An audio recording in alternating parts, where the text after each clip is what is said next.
ko Muhamud Mosi yari ahari arambwira ati ko nakubonye mbonabonye ufite impano wazakomeje nyine umwuga wo gukina. Namwe ati wapi naga ari bindimo kuko nge nsanzwe nyine imbere yangize umugabo hari byangishije kuba byo hari byo yanyanyeretse katari byiza nagomba gukora. Uri kumva ko niwe muntu navuga ko andutira byinshi andutira benshi yarushise mama na mwana ubundi ameze ate umwana wawe n'umugore bameze bate aguvuga ngo makuru arambwira ngo uzaba umugabo kandi ndabona uri kubigeraho. Hari ikintu kikinkora ku mutima navuga ko bakunda kuvuga ko ndi indiscipline dukoranye hari urwego rumwe bangezaho cyangwa nange urwego rumwe nageza ku ikipe ya Rayon Sports. Umuzamufata nk'umuhanga mu Rwanda ninde ukurusha? Mbaye ikaze mwebwe mukunda UC Sports TV. Reka nangire nsuhuza abantu bahereye mu gihugu cy'Ubufaransa. Dushimire cyane Kasereka watweretse yuko aba adukurikiranye cyane. Ubwo dusuza abantu bari mu gihugu cy'Ubufaransa bakunda UC Sports TV. Ubwo n'ibigano byacu kandi bya sport birumvikana. Mbaye ikaze rero uyu munsi ugiye kuganira na Kwizera Olivier ikaze. Mwakoze cyane. Meze neza? Meze neza nta kibazo. Ko tubona freshira zose. Gake nagari cyane. Muri iyi minsi se biti? Muri iyi minsi ni sawa biragenda ni mu rugo nkuko bisanzwe nta kibazo. Ubu twavuga ko uri umwe mu bahungu bamenye guteka kubera iki cyorezo cya COVID? No naga ariko nabivuga kuko nanisanzwe mbizi cyangwa nanisanzwe mbikora mbere yuko kino cyorezo cyiza. Nicyo uzi guteka? Nta bintu nazi guteka byose nzi kubiteka. Ariko hari favorite bya bindi? Of course. Nibi favorite hari rice, hari chicken. Nago haburaho n'amagi birumvikana kuko nkunda amagi cyane. Nkunda amagi cyane. Ya cyane. Hanyuma se Olivier reka tubivugeho muri iyi minsi navuga yuko nta equipe nyine usibye kuba nta equipe ufite nta movement zihari za sport. Yes. Umunsi wawe uteye gute? Umunsi navuga ko mu rugo yo mbyuse ngerageza gukora training individual, ngerageza gukora après-midi tize zo mu buryo komfite abantu bagerageza kumfasha mu buryo bw'imyitozo haba kunerera haba mu buryo bwo guca muri corner. Nta kibazo programming nshobora gukora kabiri ku munsi biterwa n'uburyo nabyutse niyumva. Olivier ntago ukunda kuvuga cyane? Of course. Biterwa n'iki? Sinzi ariko ndavuga ariko en general ntago mbikunda cyane kireka wenda umuntu yaprosheje ariko naho ubundi ntago bindimo. Hari gitera se hari cyabiguteye kuba ucecetse? Nta cyabineye niko nanjye nisanga nshobora kuba ari defo ariko niko nisanga. Wow. Reka twinjire no muri Kwizera Olivier abantu bakoze ama equipe atandukanye arimo APRFC waranasohotse ujya hanze y'u Rwanda n'ahandi turaza kuyavuga arimo na za Bugesera. Ariko reka twivugire Kwizera Olivier mu buto bwe ari umuntu umeze gute? Urakoze. Mu buto bwa Kwizera Olivier yari umuhungu ukunda gukina umupira w'amaguru, yari umuhungu ukunda kumva indirimbo, ukunda gukora imirimo yo mu rugo kubera ko kubana n'umukecuru birumvikana agomba kumuba hafi. Nibyo bintu cyane nitagaho cyane kuruta ibindi byose nyiri mu buto. Reka tuzi tunavuga bundi ahavuka. Mvuka mu muryango w'abana babiri, papa na mama Gasasira Jean Felix bakunda kwita Sosomado, ndetse na mama Murekatete Epiphanie. Ya ninje umuhungu mutoya. Ne muhungu mutoya. Uri umuhungu wa ariko nako navuga ngo abahungu bari abanyina abakobwa bakaba basa. Nago nzi uburyo nabivugamo kubera ko nago nabashije kubabona ariko ndakeka ndoba bose. Uraboze. Reka tukivuga kuri ibyo tubwire ukuntu wagiye muri football. Football uburyo nayigiyemo hari hakiri kare nyiri muri interscolaire niho natangiriye gukina umupira w'amaguru ariko nago nabifatamo nk'ikintu nagira career cyane. Ariko uko ugenda ukura niko inzozi zigenda zibimamo ni kuruta kugenda ubona ibintu byinshi. Niho hantu numvishe ko ngomba kubikora kubera ko nari maze kubyiyumvamo ko. Nicyo ujya wibuka wakoze mu buto? Cyaba kiza cyangwa kibi? Navuga ko mu buto nakundaga kujya gutembera, nakunda kwirirwa mu rugo kenshi. Iyo namaze gukora imirimo nuvuga ngo najyaga kuba najya gukina umupira, najya kureba abashuti tukirirwa na urabizi umuntu akiri mu bwana there's many things umuntu acamo nta muntu wakubise ukabukibyibuka babigenza gute se ariko barahari wow ngaho tunyuremo gake mu equipe wakiniyemo kandi nari mvuze ya APR mvuga za Bugesera ndetse no muri South Africa tunyuremo kariyeri ya Olivier muri kariyeri urakoze kariyeri ya Olivier navuga ko yatangiriye mu equipe ya Vision 2008 nza kuhava njya muri la jeunesse igihe gitoya then mva muri la jeunesse nerekeza mu equipe ya Isonga nyivamo nza kwerekeza muri APR nza kuva muri APR nerekeza muri Bugesera then mva muri Bugesera nerekeza muri South Africa Free State Stars. Wow. Ibihe byawe muri equipe ya APR wabibwira gute abadukurikiye nko mu nteruro zigera kurenye?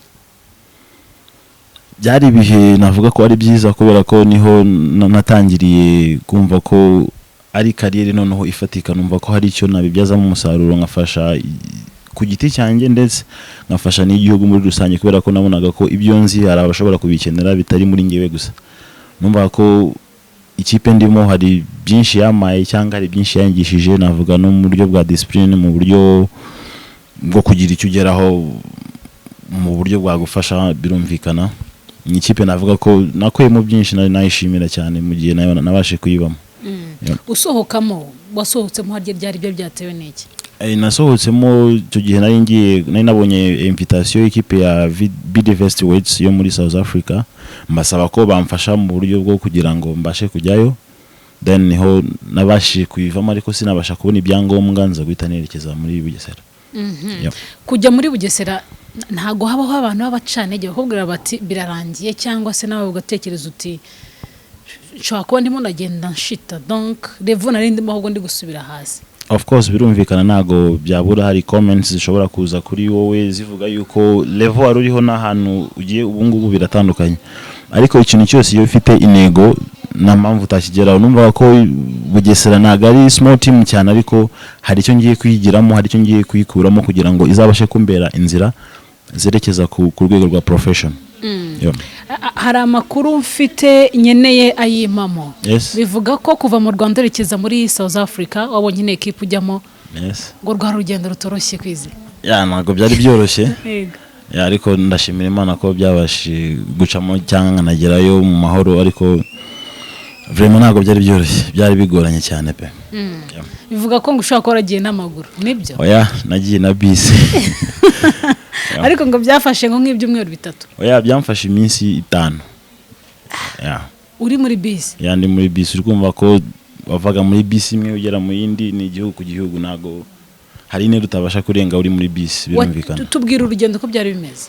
Urugendo nabashije kuva hangangiye gushaka visa i Burundi bibasha kwanga ndetse haburaga igihe gitoya kugira ngo kuko bari muri pre-season muri South Africa then my agent yari kumbwira yuko biri hafi kugira ngo basinyisha abakinyi ambwira ko nakora ibishoboka byose nkashaka uburyo nagera muri South Africa niyo byaba ari niya yaho we hari uburyo yamfashamo bwo kugira ngo mbe nabasha kuhagera so mvi Burundi njya muri Tanzania mba muri Tanzania njya muri Zambia mva muri Zambia njya muri Mozambique njya muri Zimbabwe niho nahise ninjira muri South Africa. Uhagera urugendo rwari rutoroshye niki cyatumye udacika intege Olivier? Numvaga ko hari ubundi buri muntu wese muri we agira dreams hari icyo nibita inzozi kuvukira umwana cyangwa kuva umaze gukura hari ikintu ubona ukavuga atari ko kino kintu ndumva ko nshaka kukigeraho numva ko na mpamvu yo gucika intege kubera ko nabonaga ko imbere hari heza imbere ko nimbasha kuhagera na mpamvu yuko nazabasha kwitwara neza. Uhagera dukunda kubona muri no minsi cyangwa se n'amateka y'abakuru ni usomye bakubwira yuko kugira birabya xenophobia mu gihugu cya South Africa byabeho no hambere. Uhagera we ntago byabaye? No magera umujyi nashyikiyemo ntago byabaye cyangwa ntago mu gihugu byaba biri kuvugwa cyane ariko nari nzi ko hari ibintu bisanzwe biriho n'ubundi ibintu by'amoko ariko numvaga ko ntago bindeba ntago biri ngombwa yuko mbijyamo cyane icyari kinyanya cyari gukina football kubera ko nicyo kintu cyambere numvaga nkunda so ntago bigize bineraho ikibazo aho byaziye nyuma yenda niho byanyafexeho ikintu ariko nothing to complain kabisa. wow niki byakwafexeho uri kumva ko nabashije kuba navayo kubera icyo kibazo ndetse mbasha no kuba navayo kubera ikibazo cyo guta passport uri kumva ko ni ibintu bitari byiza kuri ngewe numva ko nakomeza career ariko ntago byabashije gukunda. South Africa nk'umuzamu ahani ntago bikunda kubaho kubona umuzamu wona equipe hanze. It was really a great achievement wari ukoze navuga ngo cyangwa se step wari uteye byagenze bite kugira ngo ufatishe hariya? Uri kumva ko the first time nagezeyo hari ukuntu bambonye hari icyo bambonyemo then bambwira yuko ngumanye naho hari icyo bamfasha kugera ku rwego bambonyeho ari no rwego bangezaho, so baranyishimiye ku buryo babonye ko talent nayo mfite bayibyaza mu musaruro. Wabonye umwanya ute muri equipe? It was a bid versus with? No. It was a second choice kubera ko nagiye mfite choices zigera muri eshatu. Harimo Vets, harimo BDVS, harimo Bombela United, harimo na kuko Free State yaje ari choice ya nyuma kubera ko nabaye nyihagera ntageze mu masaa 8 z'ijoro. Negereje agent ambwira yuko twabasha kujya kuri hafi hano hari camp iyo equipe Free State, so niho yahise abasha kunyaproshinga tubasha kujyayo, then niho amahirwe yafashe nyine. Haryo amaze imyaka ingahe muri South Africa? 2 years. 2 years. Byari meze bitubwira ukuntu wabayeho muri iyo myaka ibiri uri hanze y'igihugu nturi mu rugo nta munyarwanda uri hafi aho. Ariko kumva ko ibintu byose nyine ugomba kubyiga nta kintu kimwe utakwiga cyangwa nta kintu kimwe utabasha kumenya mu gihe uri muri situation niyo ngiyo. Nabashije kwiyadapta neza, ubuzima bwari sawa, enjoy byose, nta kintu kimwe navuga ko kitagenze neza. No mu mikinire navuga ko byari byiza nubwo nahavuye ari sawa ariko byari perfect guys. Ni bande bagufasha guri muri South Africa? Hari abanyarwanda bari bahari icyo gihe? No, kubera ko South Africa urabizi kubona abanyarwanda nagari cyane kubera ko n'umujyi nari ndimo wa Bethlehem byari bigoranye cyane, abanyarwanda ni bakeya kugira ngo mubone biragoye, ariko naje kubona support. Hari abanyarwanda twari tuzina matuye Deben tujya gukina yo nyine banyeretse urukundo cyane. Umupira wa South Africa imyaka ibiri si mikeya ugereranyije no mu Rwanda. Yes. I mean biragoye kuba umuntu yabijyanya kuko bo numva batakira ba amateri. Yes. Urabona wabonye bameze bate twebwe nte twakora? Ni navuga ko ni champion yateye imbere ku rwego rwo hejuru, nubwo iri professional ku buryo bukomeye. Nakeka ko muri champion 8 ku isi zikomeye ndakeka nayo irimo. Nakeka ko ni ibintu byambereye bishya nyihagera, numva ko nabonaga ibintu byose kuri ngiye ari bishya, buryo biteguramo camp, buryo bafata umukinnyi, ibikoresho baguha, nabonaga ari ibintu bishyashya biri different. Nagezeho ndatungwa ndavuga wow, it's amazing. Wow, ariko nagafaranga bura ntibaguhembaga nk'ibihumbi $10 ku kwezi? Ntago ari byo bamembaga. Ariko bya amafaranga yo nta kibazo birumvikana ku rwego rwabo, ntago babashinja bari afite pe. Yego. Hanyuma ugaruka mu Rwanda, abantu bamwe bakora muri equipe ya Volcano, yego ni ikigo ariko hari imikino y'ibigo nyine bakina. Yes. Banavuga bati Olivier yarangiye. Abantu bati ni gute bishoboka? Ndabizi abantu benshi bafite ukuntu batekerereza Olivier cyangwa bafite ibiryo bamwifurizamo ibintu, ariko uburyo nagiye muri equipe nagiye mu buryo bwa support. Nari niciye mu rugo bambwira yuko hari ama games ari gukinwa, then bambwira why not taza kudufasha ukadukinira. Mbona ko nta kibazo na kimwe kibirimo, na equipe rimwe ifitanye contract nayo, ndavuga why not. So niyo nafashe decision yo kuba joininga mbakinira imikino numva ibiri gusa, mbona ko bitakiri ngombwa, ndavuga ibyo mbakiniye birahagije, ariko ntaga Volcano navuga ko ari equipe kuko nta nubwo nigize nsinyana nayo contract. Wisanze uti muri Gasogi buryo nayisanzemo hari haburaga ndumva ari umunsi umwe kugira ngo bafunge mu Rwanda isoko ry'abantu bavuye hanze.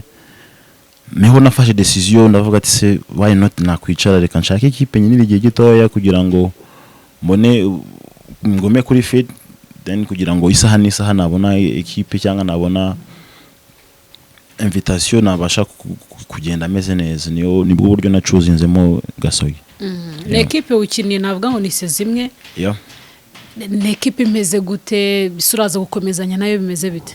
ni ikipe imeze neza muri rusange, bafite abakinnyi bakiri abajene bakiri batoya, urakona bagifite byinshi byo gukora cyangwa abana ko bafite byinshi bashaka gukora.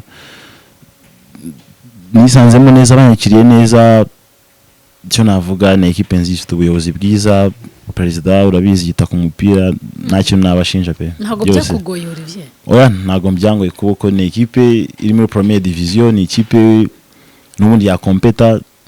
Ndumva ko gukina mu ikipe no gukina mu ikipe nkuru nta kintu bivuze mu gihe wowe watanga umusaruro wawe. Cyambe n'umusaruro wa hiyo kipe noya. Ego. Gibuka savuze iki kuri kariyeri yawe tuvugana? Navuga ko n'umutoza uri perfect, n'umutoza nabonye imyitozo ye nkabona ni myiza cyane, irashimishije. Mbese no mu buryo twaganiriye, uburyo ndetse yabashije no kungira narabasha kumukinnyi wa Gasogi. Hari igihe umuntu nyine ntabyisinze ku buryo nabyita, ariko hari igihe umuntu agufata mu gihe gitoya cyane. Ibyo yanyeretse cyangwa inzira yanyeretse ko twacamo, n'umutoza navuga ko kuri ngewe nta kintu namushinja, byose arabyushije pe. Yanda namwifuriza byiza biri imbere. Yego. Ninde muntu ushaka kuvuga ati uyu yagize uruhare muri kariyeri yanjye, ubu aho ngeze ndamushimira? Nashimira coach Rajab. Nakeka ko muri formation ye yo gutangira umupira w'amaguru mu izamu yabigizemo uruhare, yamfashije byinshi, namushimira pe nevuye inyuma. Hanyuma reka tuvuge gato nk'umukinnyi ushaka ko warakuze ufata nk'icyitegererezo. Nakuze mfata icyitegererezo kuri Ndori, kubera ko niwe wanyinspiraga cyane. Hard work, fighting spirit, byose wabonaga ko ari ibintu bimurimo. Numva ko numva nshaka kuba nkawe cyangwa intambwe yateye nanjye numva ko nshaka kuyigeramo. Usibye gukina ariko Olivier ukiri muto nyine muri za primaire karere uri kumwe nayo, wakuze ufite indoto zo gukina umupira? I was a midfielder. Abo? I was a midfielder. For sure. Ndibuka ko nagiye mu izamu 2008 nibwo natangiye gukina mu izamu. Yampaye hari mu ekipe. Muri Vision niho nabitangiriye nyine muri Academy ya Vision. Byagenze bite se kujya wisanga mu izamu? Kwisanga mu izamu ari umunsi nibuka natorotse ishuri njya kureba nyine Kimisagara bari gukina. Then ikipe yari igiye gukina nta muzamu yari ifite. Then barambwira ati waje ukaduhagarariramo se bitwaye iki ugapfa kudukuramo imipira gusa. Nari nambaye na uniform icyo genda byibuka. Nyikuramo baniza umupira wo gukinisha. Yari nka tournament yari amakipe 4. Ikipe nakiniye yabaye ya mbere igera finali, dutwara n'icyo gikombe. Nibwo bwa mbere. Then icyo gihe ndibuka ko Muhamud Mosi yari ahari, arambwira ati ko nakubonye mbonabonye ufite impano wazakomeje nyine umwuga wo gukina. Namwe ati wapi ntago ari bindimo kuko nge nsanzwe nyine imbere. Arambwira ati kugeza ubu nushaka ko bireke utangire ufate icyo kintu, ndabona ari cyo cyazakubyara ikintu gikomeye. So niho nafatiye rero iyo nzira yo gukina mu izamu, ariko ntago byari bindimo pe. Wow. Reka tuvuge bwa mbere Kwizera Olivier hamagarwa mu ikipe y'igihugu, byari ryari kuyihe match? Ubwa mbere nahamagawe muri yari under 20, ariko equipe nationale nayihamagawemo bwa mbere tujya gukina muri Tunisia. Numva ariho twari tugiye, twari turi mu mwiteguro w'amakipe wa African. Numva ariho twari dufitemo weeks ebyiri tuzajya muri Morocco, then tukazajya gukina na Algeria. Bwa mbere mu ikipe y'igihugu. Bwa mbere mu ikipe y'igihugu. Bavuze uti jamani ndatereka manura ipantaro ngeze aho ngera. Oya, ntago ariko nabyumvaga, ahubwo numvaga ko nangiye intego nihaye nangiye kuzigeraho, kubera ko kugera mu ikipe y'igihugu ni ibintu niyo level ya nyuma umukinnyi akiniraho, na indi level iri inyuma y'ikipe nationale. Numva ko nkwiye gukora cyane, ahantu ngeze nkaharwanira place. Ndabizi ko hari abagla bari bandenze cyane, ariko numva ko mu myaka iri imbere cyangwa mu gihe kiri imbere byanze bikunze nanjye nzahagarara moto. Uwo hasanzemo Ndori na Bakame? Nasanzemo Ndori na Bakame na Evariste. Evariste. Ari we wavuga ngo uri nk'umuzamu wa kane? Oya, icyo gihe nago, icyo gihe hagiye ngewe na Evariste na Ndori icyo gihe. Niye match wakinye mu Mavubi? Nakinye ihora ikugaruka mu mutwe. Nakinye match ya Tunisia, numva ariyo match ya mbere nakinye. Icyo gihe twatsinzwe 5-0. Niyo match navuga ko yamaye kariyo mu ikipe y'igihugu. baze gukubitwa gutyo. Niwatekereje uti ibintu wabireka?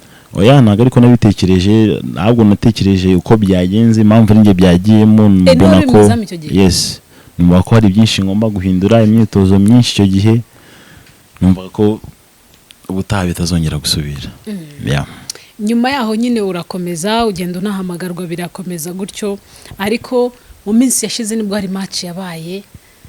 It was ila equipe nihe bagutsinze Igitego bati ntago bishoboka regional. Which one? Cote d'Ivoire? Yeah, I think ni Cote d'Ivoire. Yeah. Uri byagenze bite kugira ngo utsindishe kira Gitego kuriye?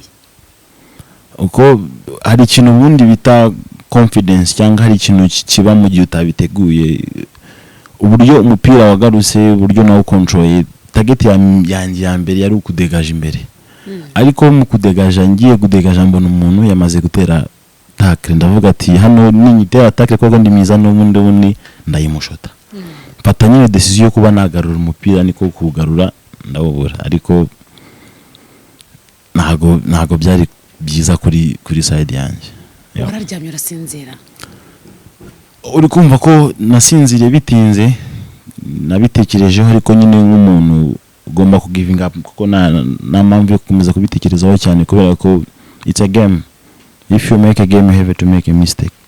So niko nabifasha, ariko ni isomo byararangiye, numva ko bitazongera kuba kuko it was the first time. Wow, Abanyarwanda ariko barashaririye, donc barababaye. Birumvikana ugomba kubabarana igihugu muri rusange, ariko buryo umuntu wa mbere ugomba kubabarana n'umuntu wakoze iryo kosa ku giti cye. Agomba kwigaya, agomba kumenya ko yarahagarariye igihugu, ariko nago uko mva babayemo nanjye niko nababayemo, kubera ko ni igihugu twari duhagarariye, nago nayimagarariye ku giti cyanjye. Olivier, kankubaze aka kabazo, bikunda kuvuga yuko abakinnyi in general muri rusange ko mukunda guhindura imyaka. Biravugwa cyane, sina hano gusa ni muri Afrika muri rusange. Nibyo cyangwa barababeshya? Nago navuga ko batubeshyira kuko bijya bibaho, ushobora kuyihindura bitewe n'ikiciro runaka ushaka gukinira, ariko ndakeka ko nka level ngeze mu sinzi ko nshobora guhindura imyaka. Nani yohinduye mu buto muri za under 20? Oya, under 20 igize kubamo ikibazo cya passport yanjye, niho hahinduyemo igihe cy'umwaka umwe, ariko nago nigeze nongera kuyihindura. Okay. Muri uyu mwanya turi kuganira, uri kwiyumva umeze ute? I'm feeling good. I'm feeling good. Yeah. Ninde muntu ku isi wishimira kandi utinya?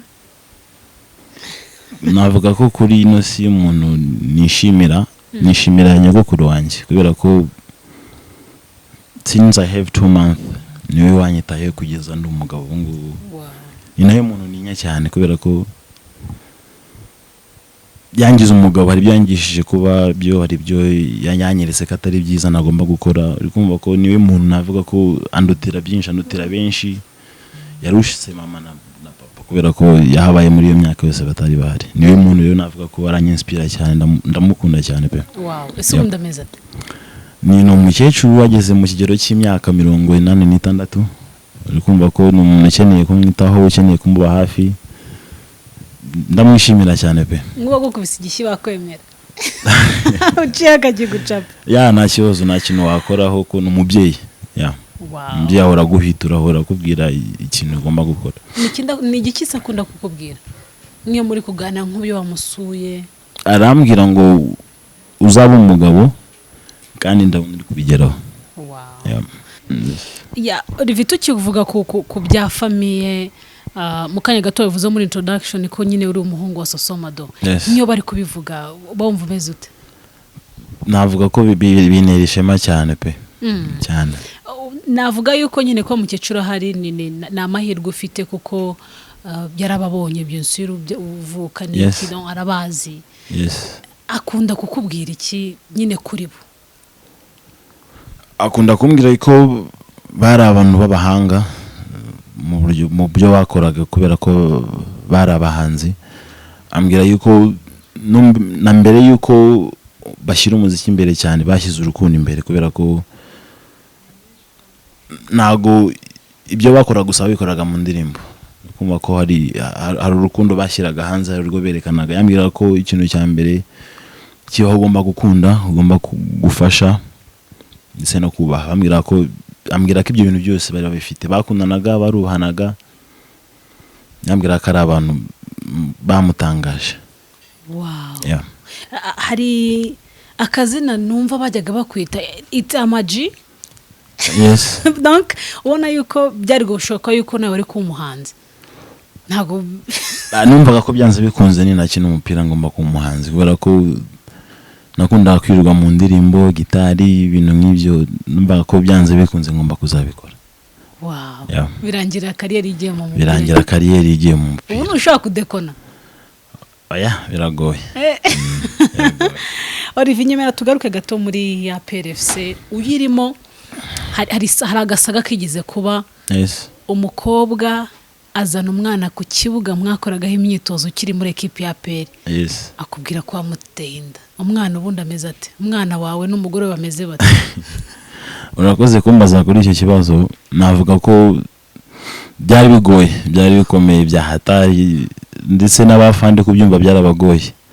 Ariko baregera umukobwa mubaza icyo bamufasha cyangwa icyo akeneye, ababwira ko akeneye ngewe.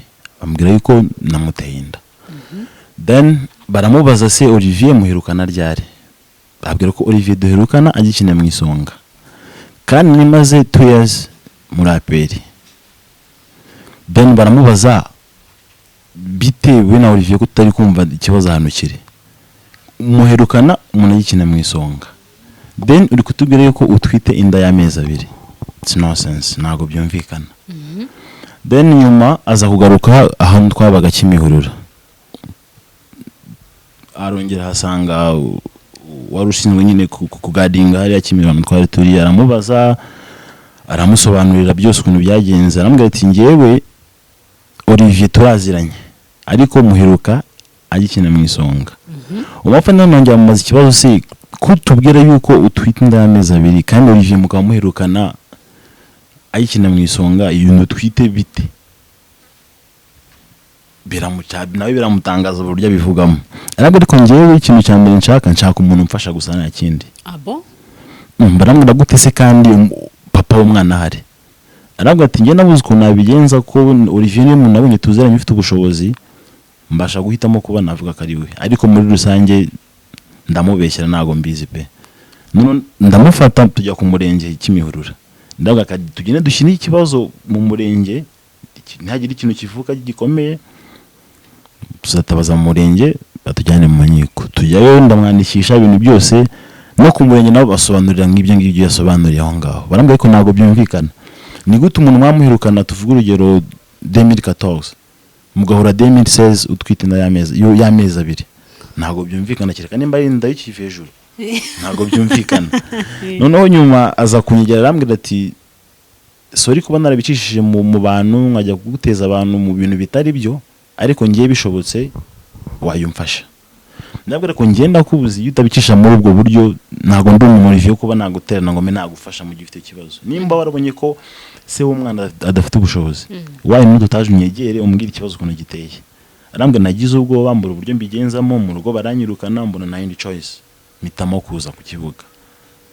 Ni muri ubwo buryo pe. Ariko none se Olivier kumva ko yabikoze yabivuze gutyo nta na rimwe ndamwizemo mubikora nyine mukora iby'urukundo?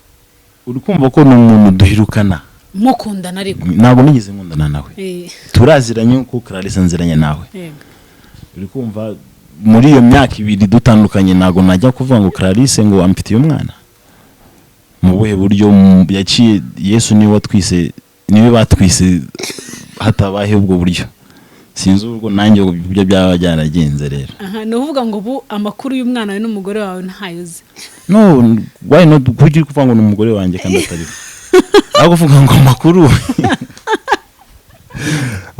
ntago ari byo rwose. Iyo story ntago ari yo. Iyo story barakubeshye? Ntago ari yo rwose. Hanyuma se muri iminsi uri mu rukundo ufite copine ameze ate umugore wawe? Ko nawe se ayisho nawe rwose uranze? Ntawe ubu ngubu? Nawe pe ashize igihe kinini pe. Nuteganya kumugira se urumva azaba yujuje ibihe bizaba bisabwa kugira ngo akubere umukopine? Burya navuga ko ngiye nshobora kuba mfite ibyo neganya ariko Nyagasani nawe afite ibyo yaneganyirije cyangwa yaneganyirije. Nago navuga ngo azaba yitwara gutya, azaba ameze gutyo, uko tuzahura niko Nyagasani yabiteganyije kandi ubwo azaba ari uwo. Hari ibyo binashobora kuminduraho, nanjye hari ibyo nshobora kumuhinduraho, ariko burya nago avuga ngo urashaka umuntu umeze gutya na gutya. Biragoye kugira ngo umubone kubera ko n'ibyifuzo byawe urimo. Ariko base ari nk'indangagaciro ukunda ku mukobwa cyangwa se ituma mwishimira. Nk'iyi. Of course agomba kuba yubaha, agomba kuba atari wa muntu uvuga ati saa 3 saa 2 zingereho ndi mu gasozi. Ugomba kuba ufite umuco arahuta haraba kubaza ibyo ugomba gukora n'inshingano zawe. Ubwa mbere usokana n'umukobwa. Yes. Ryari tubwe no kuntu wiyumvaga byari meze bite byo sino yoro amutumiye. Yes. Buryo niyumvagamo nago ndishaye byahataye, nago n'ubusanzwe nkunda kuvuga, arikumva ko rero kugira ngo ne topic tuganiraho biragoranye, ariko iyo umuntu mwiyumvamo nago aburi cyo umuganiriza, nago aburi cyo umukorera, birumvikana bien sûr. Nibihe bintu bitatu butakwira udakoze? Nago bwakwira numvishije music nuko ushobora kwira nakinnye. Nubwo no birahagije. Ibyo bibiri. Ni ikihe kintu wifuza kuzabona ukiri ku isi?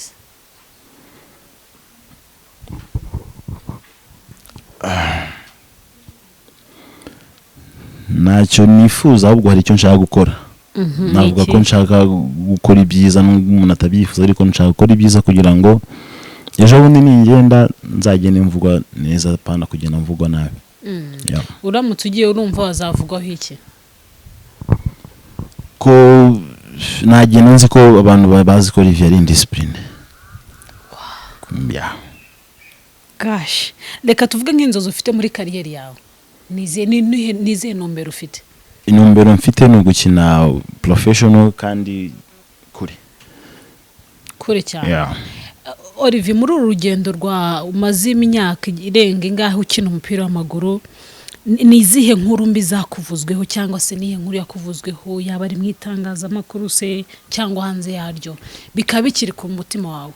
Urakoze. Nkuko nabikomojeho mu kanya, ikintu cyamvuzweho gikomeye navuga ko nanubu kimbabaza cyangwa hari ikintu kikinkora ku mutima, navuga ko bakunda kuvuga ko ndi indiscipline. Nibyo bintu bya mbere bimbabaza, kandi nago nzi uburyo ndi indiscipline, nago mbuzi. Nkuko mwubajije ngo mbwire indiscipline bya Olivier, nago n'uburyo yimbwiramo kandi urabizi ko bivugwa. Hanyuma Olivier, tubwire, hari ibintu navuga ko ugize gukora abantu birabatangaza, nawe urongera usubira kuri social media ugira icyo bivugaho, uvuga ati Kigali no bank. Abantu baravuga bati yavuze ko u Rwanda nta banki irimo, nta banki bamo.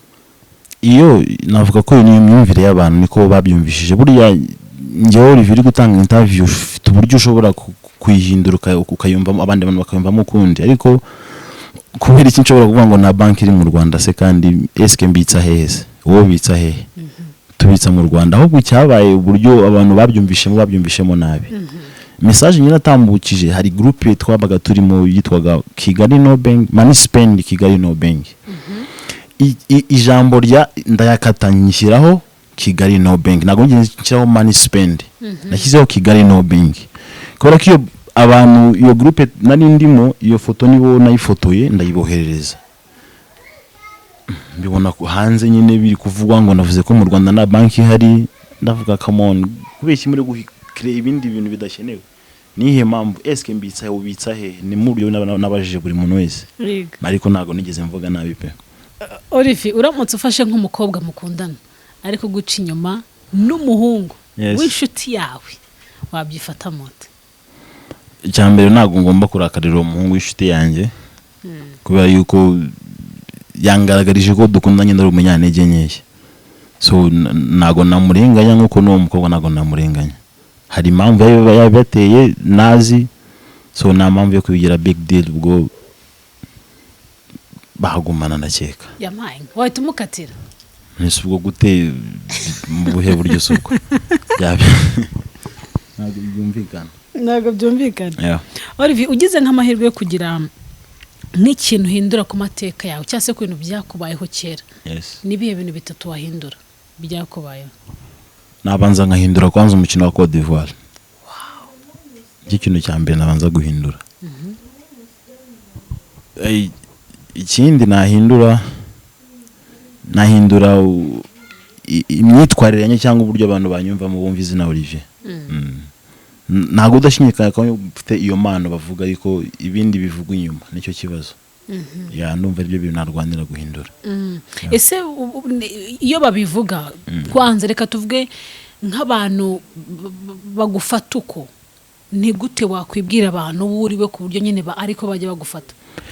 Rega njyewe tutaziranye cyangwa tutagumana igihe kirekire ntago wamenye uwo ndiwe. Naho ubundi kuba wumvishe ko wicaye kuri radio kumva izina Olivier akora ibi nibi, of course ni kuzamfata kubera ko ntago nzi. Kubera ko bakubwiye imyitwarire yanjye ni kuzanyumva ni kuzamfata. Ariko nimba ushaka kumenya nyegera cyangwa wegera abanzi wabaze Olivier wariwe. Wivuga Olivier utazi. Yeah. Birashoboka ko washaka umugore ukuruta? Why not? Impamvu ni urukundo, ntakiruta urukundo. Absolutely. Yeah. Wow. Ese guca inyuma nyine no kuvuga ngo nyine nko guca inyuma umuntu mwashakanye. Yes. Cyangwa mukundana byo noneho nyine twavuga ko bifata gute? Ese wabikora uramutse ubana n'umuntu wamuca inyuma? Ni kosa rikomeye cyane, sinzi abantu baryenganira ni bakeya cyane, ariko ubahisha umugabo wawe ndetse nawe kubahisha. Sinzi impamvu ushaka kujya kumuca inyuma, wenda ubwo hari rufite cyangwa hari icyo mubiri gutuma, ariko nyuma yabyo uraza kubyicuza no bivamo. Uraza kwicuza impamvu babikoze kandi ntago ari byiza, ntago uri bukuremo byiza. Ni inshuti yawe mu sportif? Abdul. Rwatubyaye? Yes. Yampaye. Kubera ko niwe twakoranye kuva vision kuva hehe hose niwe mushuti wanjye. Yeah. Hanyuma Olivier mu minsi yashize dusa nkaho tugana ku musozo nyine nibwo havuzweho inkuru yawe kwerekeza muri equipe ya AS Vita Club, nejo bundi biri kuvuga ko ushaka kujya muri equipe ya Rayon Sports. Bimeze bite ahazaza hawe mu mupira? Kuri ku nkuru ya Vita Club navuga ko ndacyavugana na team manager. Yambiye gusa akiri imbogamizi za kino kibazo cya COVID, ariko nikibasha gukemuka hakiri kare bashobora kuba banyaprosha tukagira icyo twagera, ariko nibidakunda bansabye yuko ibyo nakora byose equipe nasinyira umwaka umwe cyangwa amezi kugira ngo bivuyemo babasha kuza kundeba. Amahirwe menshi ariko kujyana muri equipe ya Rayon Sports, wowe amahitamo yawe yaba yahe? Amahitamo yanjye kuri no saha nago nyazi, gusa I'm waiting for anything. Yeah. Uramutse ukina equipe ya Rayon Sports, ni equipe ubundi ubona ute? Ni equipe navuga ko mu Rwanda ni equipe nziza, hari urwego rumwe kuvana ikakugeza ku rundi. Ndakeka yuko yaba ari opportunity nziza nabambonye cyangwa nabangiye kugeraho, yaba ari good choice. Abafana bayo baba kwitega iki? Navuga ko n'abafana beza bafasha umuntu kugera kuri byinshi byiza. Navuga ko dukoranye hari urwego rumwe bangezaho cyangwa nange urwego rumwe nageza ku equipe ya Rayon Sports. Umuzamufata nk'umuhanga mu Rwanda ninde ukurusha? Nawe. Niwe wa mbere? Of course. Merci beaucoup. Murakoze.